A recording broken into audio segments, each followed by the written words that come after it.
All right, finally getting this started. Sorry, didn't realize I was gonna have to verify my YouTube and everything else. So I'm starting a couple minutes after I posted about it. I just wanted to I'll wait for first viewer, I guess. This is the Nightcrawler I drew last night on Justin Prime's live stream. You should check it out. Pretty cool.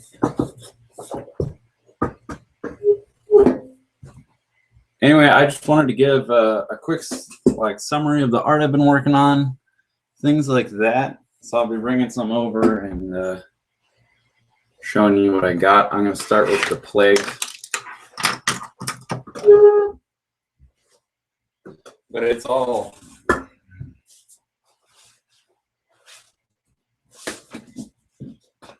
right. This is the Plagued. I got it here.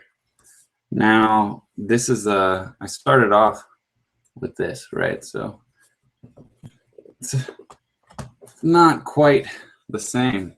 You know, you can see the artwork and everything, but zombies, as far as this goes, I've improved a lot. As many of you know, if you're following me on Instagram or even on Facebook, I do occasionally post on there, Tumblr, what have you. You all should know that I'm on issue 3 currently. So I don't want to show too much, give too much away. There's a lot of gore, some good moments. You can check that later. My publisher does a comic book called ZKS. If you're interested in checking it out, you should definitely check it out. Just to talk about them for a minute, I met them at 24 Hour Comic Book Day 4 years ago, and it's been going pretty well. We produce work as we can, and we get it out there for our fans. This is a promotional poster that Justin, the artist for ZKS, did last year. It's signed by him at the bottom down here. Got that at Free Comic Book Day last year. So for those of you who don't know, we're based out of Redlands, California. It's in the Inland Empire by Riverside and San Bernardino. That's kind of a nice little introduction. This is the 3rd issue of The Plague. If you've been following me, you definitely have seen a lot of this. This is the thumbnails here on top, and then the actual pages. I wanted to do my comparison of the two, so anybody looking can see the difference between the pages and the original thumbnails. It's kind of just a cool thing. I appreciate it when I get to see it from other artists. I can't show you too much just because, well, I can't give the storyline away. Like, you can't really read this too well, so that's probably for the best because that was on my notes on it. But you got the first couple pages here. You know, I did the whole issue this time in thumbnails first, laid it out. When I did the Plagued issue 2, I was doing thumbnails in color, but I didn't have a printer or scanner that could blow it up in size. So I did end up redrawing all of the pages, and these are actually color tests that I gave to Camille when she went to watercolor, so she'd kind of know what I wanted a little bit, and she definitely boosted it up and made it a lot better. So if you haven't checked out the issues of this, it's definitely a lot of fun. Gruesome, for sure. Makes me feel horrible about the things I've done. I've not even done them in real life. I've just murdered people in my comic books. So obviously, based off of this page right here, this is the first issue to page 3 of The Plagued. And then you got the other 3 right here. So, you know, I started and used a brush pen on this issue. It's the first one that I've ever used a brush pen on. And I gotta say, it's made a huge difference, both in the amount of time that it's taken me to create it, but also, here's a fuck up page. Sorry, shouldn't have said the F word. I got really upset when I did this. It's like ink here and up here. Just got a ton of mistakes. It's sort of in there as a reminder of the horribleness that happened that day. Anyway, there's the third page. Kind of goes on. It's a lot better. It's gotten a lot better over time as I've been able to spend more time on it. But each piece is kind of, it's almost an anthology into itself.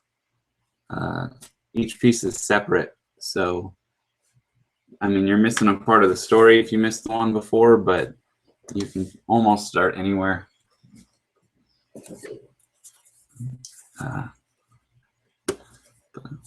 Anyway, so that's the Plagued Issue 3. I got a lot there, though. That's there's a whole collective of pages. Oh, and I got other stuff in here too, obviously. A couple zombies from Zomtober. If you haven't seen those before, they're pretty great. They came out. These are actually my friends. I'm going back for their wedding in May, so shout out to them. No one there, and you guys are awesome.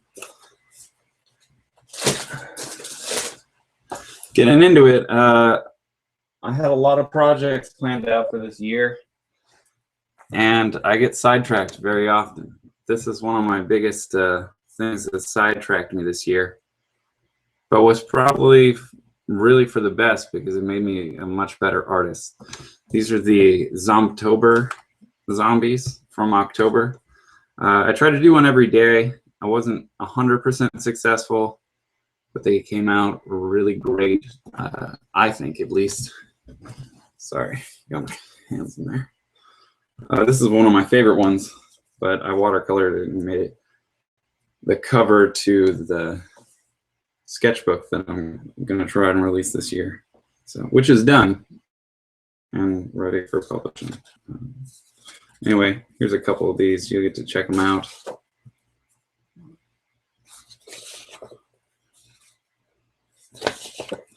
So if you missed October, this was well, if you're one of my followers, you didn't really miss it because that's where a lot of my followers came from. And thank you for that. Just checking it out. Going through them. They're not in order or anything, really. Not particularly. I drew a couple before the month started and a couple like as one thing on a page. If I drew more than one zombie, counted it as more than one zombie. So the fan favorites are the first one and another one. It's pretty gruesome. I'll try and get through these a little bit faster. I kind of wanted to just show them off, though. There's a large body of work. This is the fan favorite. Most likes on Instagram last year. Congratulations. That was like the second one I drew. But it was great. This is when I started to really get a hang of the brush pen that I've been using. So, and it's this one here.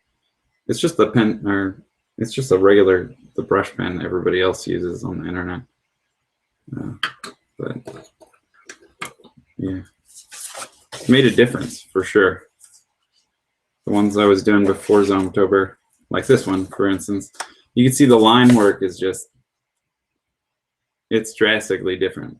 And this was just a few weeks before, so same zombies, different tools.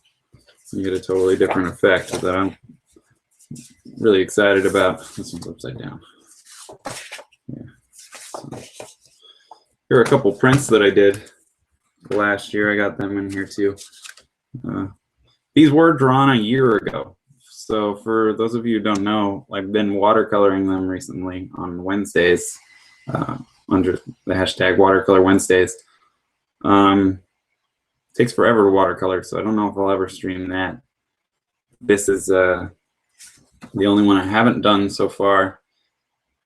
Is Deadpool out of the old ones, and this one is just finished with marker, so that's by itself. Spider-Man. Those two kind of go together. This is just a random sketch page from last year, but I really like this drawing. It's from Forbidden Tales. Hellboy. Yeah, Hellboy. These are just the pencils. So my process, I scan everything now as soon as I do it, first thing. So pencils, I scan. That way, if I ever am asked about any of my work, I can show my pencils versus my inks versus everything. So I scan each stage of the process. But I scan the pencils for Batman, these four.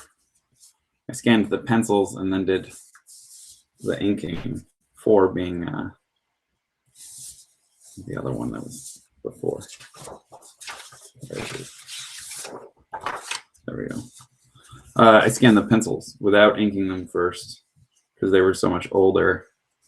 And then I printed them on new paper and started the process with that. So, and I do have one viewer, so thank you for viewing what I'm doing. I'm not sure who it is. My chat is disabled and I can't figure out how to do anything about that. I'll probably figure it out before I set up the next video because this one's mostly just me talking. Kind of want to get through it.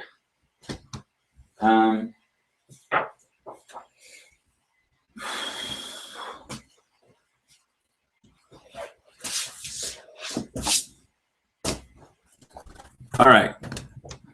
So this is Forbidden Tales, the original issue. Forbidden Tales is my current project, but it's an anthology. It's a horror anthology put on by my publisher, Forbidden Panel. And just for anybody interested, it's kind of, that's not for that. Somebody else's artwork. Here we go. This is like the poster I created for it. It's also the first page, so kind of gives you a rough idea of what it looked like when it began. So, this the Woods. This story is a 3-part story. So Forbidden Tales 1, 2, and 3 for me will be that. So if you ever see me referring to 4, I actually haven't drawn Forbidden Tales 3 yet all the way. I'm still about halfway through on pages. But I am almost done inking number 4, but it'll come after in release. So that's why I have them. That's why I labeled them that way. And these are the original pencils. When I started Forbidden Tales, I did blue pencils. And yeah, I actually really like the smoothness of drawing with the blue pencil. But I kind of just gave it up. And then what I would do is I'd draw it blue and then trace over it in pencil. And I don't know why I did that lightboard wise, and then I inked them all in Photoshop. So it was also like a 3-step process getting them on this page, because the sketchbook I originally drew them in was 18 by 14, I think, which was stupid. Not recommended for sure. I can give you guys a look at that. And this is kind of where the story heads to. I mean, you could figure that out for yourself. Without the dialogue, it's a little difficult, but what would you buy my comics for if you knew everything? That's kind of the point, right? Get you interested. Anyway, my comics are available on my publisher's website digitally through a couple different media file types. I believe PDF and CRW. Not sure for sure. Don't quote me on that. I kind of fail at checking in on it myself, but I own my comics, so I shouldn't say that. I should probably go check it. And my current work, Forbidden Tales 4, I'm not going to really show anything from the 3rd Forbidden Tales or the 2nd one, just because if you're following me on Instagram, you've seen a good portion of it, and I can show it in another video some other time. So This is the current stuff I'm working on. See here, this Viking swinging, and you can't really tell the pencils, but this is the 4th Forbidden Tales. There's been a lot of posting on this recently. These are just 2 pages I'm getting set up. I set them up on like the back of an artboard. When you buy the comic book pages, they come with this cardboard board for the back of the stack. And what I do is I turn it into a board to work on using some tape around the edges and make it real nice. And then I leave one end open so that anything I'm doing, like if I'm doing watercolor, I'm doing ink, if it warps the page at all, it doesn't affect me working. And also if the board bends, it doesn't affect me working. So that's just useful advice. You can't really see any of the artwork for that because it's too light. So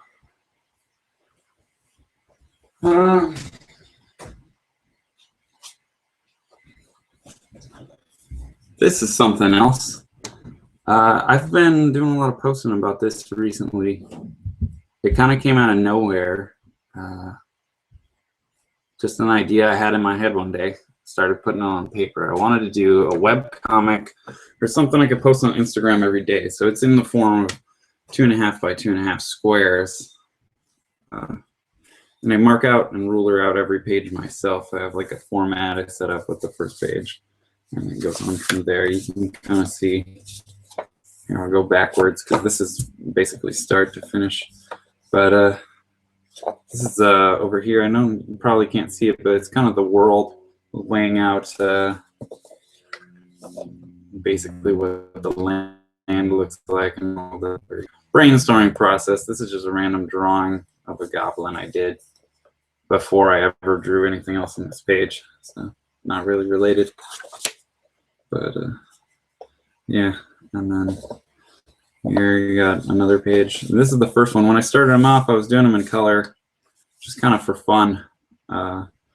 But I figured I could progress the story a lot faster if I just did black and white. Also a lot more fun to scan, and I can edit it in Photoshop later. So I'm not going to really tell you what's going on. You want to try and figure it out for yourself, that's cool. But it's a work in progress. Here's another sketch page. It's just concept. So yeah, it's another work in progress. I plan on having it colored and all of that, getting it colored. I've talked to other people about working on it with me. So there'll be more on it. But as far as posting every one, I might start posting the individual pages once they are colored, one at a time. Maybe one like a day or twice a week or something like that. We'll see how it goes. That's kind of my artwork. The other thing I wanted to talk about, just kind of getting into things, are the supplies I use. So like I said, the Pentel brush pen. This is like the major difference maker. This has improved my artistic skill like threefold in just a couple months. So I highly recommend this. When I first bought it, because I was using, I used to use Microns, but I upgraded to Copics, and this is a multi-liner SP. With these, you want to buy these instead of, let's see if I have one over here, one of these pens. They're both multi-liners. Now, here's the difference. The SP, they're just about $1 more online where I buy them anyway. The SP, you can replace the nib and refill the ink. So basically, these are forever pens. You need one. I have two in case I lose one.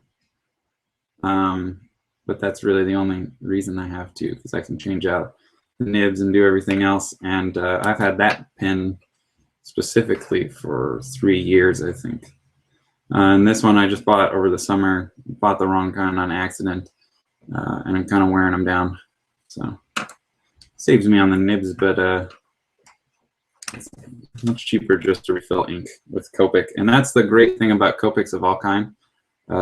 If you buy the more expensive ones, you can always refill them ink-wise and replace the tips of all of their pens and markers. So I don't have any Copic markers, unfortunately, but I have this rack of Prismacolors. My iPod sticking in it. These are basically what I use and have used for a very long time. You can see my sticker here. Here, sorry, camera's backwards. I got all sorts of colors here. I got my grays. This whole line is just gray.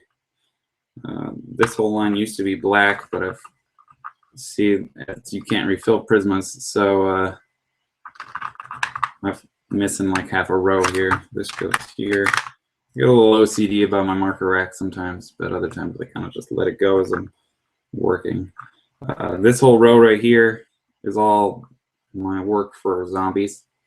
So whenever I do caricatures with zombies or anything like that, it's always these colors. This is putty.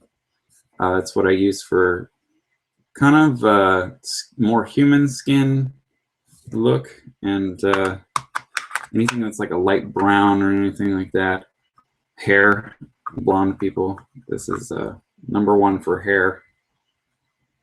For me anyway, for my style. And then Celadon green. That's just the marker type, the color. This is what I use for Zerto, if you're kind of wondering about that. I got cherry. This is my lighter color for blood. And then the red I use is just crimson red, just regular the base red to use.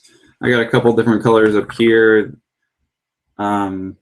just variants and things like that. Things I don't really know what else to say about them. I use them for various projects and things like that. Just stuff that colors I like and have collected along the way. I got some blenders and all of that good stuff. For conventions and stuff like that, I got these silver Sharpies. So that's my marker rack. So this is what I use whenever I'm using marker. So I'd like to upgrade to Copics, but they just keep going up in price, and I just keep getting more poor. So it's not really worked out too well. But what can you do? You know what I mean? As far as pencils go, I use this drafting pencil. It's a mechanical pencil, 0.7. I'm not sure what kind of lead is in it. It's probably too dark. It's darker than most people use. I have a very sketchy style. I like the bolder pencil lines. And then I use these for erasing. They're just your regular white erasers. These are important for sure. And having a clean one like this one, you can see I got bored. Maybe can't see, but I punctured about 5,000 holes in that, all the way around. It's probably at the doctor's office or something. This is my new one. This is the one I use. This is my backup. I got another backup over here. So, watercolor-wise, these are some cheap brushes I used. Am using currently. Bought them at Walmart. I don't have any fancy brushes or anything, mainly because the one nice one I did have broke in half the other day. If you're following me on Instagram, you saw that. It was unfortunate on Wednesday, but I still got a lot of work done anyway. So got that. The watercolors I use these. I bought this set a couple years back. Has served me well. I've learned the colors and how to use them pretty well. And just my palette, you know, the basic stuff. I got some refills for the brush pen here. Wanted to talk about these. One thing is I have often refilled throughout all of Zomtober almost. I was refilling my brush pen with regular ink. Not sure if you're supposed to do that, doing it anyway, because these little things are expensive. All right, and to change them out is super easy. Here, look at one of my pens that's not set up. I got a couple of these, right? You see this one has blue tape on it. That's because it's brand new. It's not used yet. You can see this is what they look like, brand new. The color, the ink is not in the tip yet. So potentially you could fill it with whatever you want ink-wise if you already have one of these blank ones. So if you want a color ink or whatever, buy a new one, fill with color. I don't know why you would, but for what's kind of cool about it is if I have an ink wash that I'm using, like a specific color, I can mix it and then put it in here. I have to use a dropper though, and it's a messy process. So haven't perfected that, so I won't show you. But putting them in, I'll just put the blank one into this empty brush pen so you can see it without me actually doing anything. But you just take it apart, real simple, unscrews. You put this on and you push it down, and it gets a little firm, and then you have to just push it in and it'll click. Right. And then that's really it. That's the whole thing. And you just do it with a full one. So it's got like the barrier in here that you have to break, and that's when it clicks in. You want to be careful that you don't break this piece at all or damage it when you're putting that on. That's what happened to this other brush pen that isn't marked. I broke it. I'm pretty sure that's what happened to it. It doesn't hold a line flow anymore. When I was showing the plagued picture earlier, let's see, it's just way too watery. It releases ink at like 5 times the level of the other brush pen I have. So I don't even think it has any ink in it. This is like an almost empty cartridge in it. Doesn't look like it, but it's been moving around a lot. So anyway, those are my supplies. This is basically what I use. And that's kind of an overview of my recent art, the stuff I've been working on. I don't, let's see, things that I should probably talk about. Let's see if I could switch it to switch my video. Settings.